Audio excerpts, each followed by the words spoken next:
You ask Tiger to solve. This deals with linear equations with one unknown.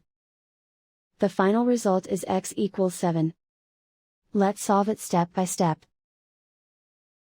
Simplify the expression. Expand the parentheses. Simplify the arithmetic.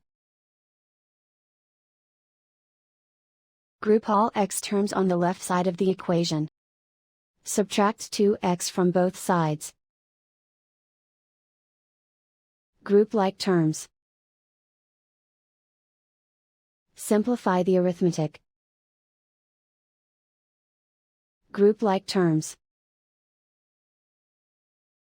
Simplify the arithmetic.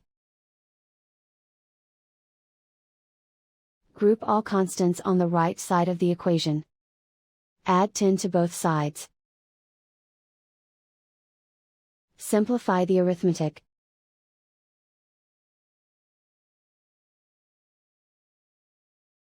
Isolate the x.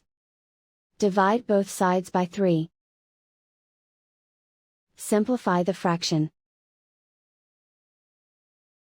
Find the greatest common factor of the numerator and denominator.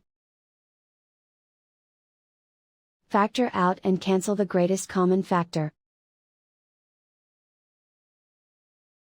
And so the final result is x equals 7.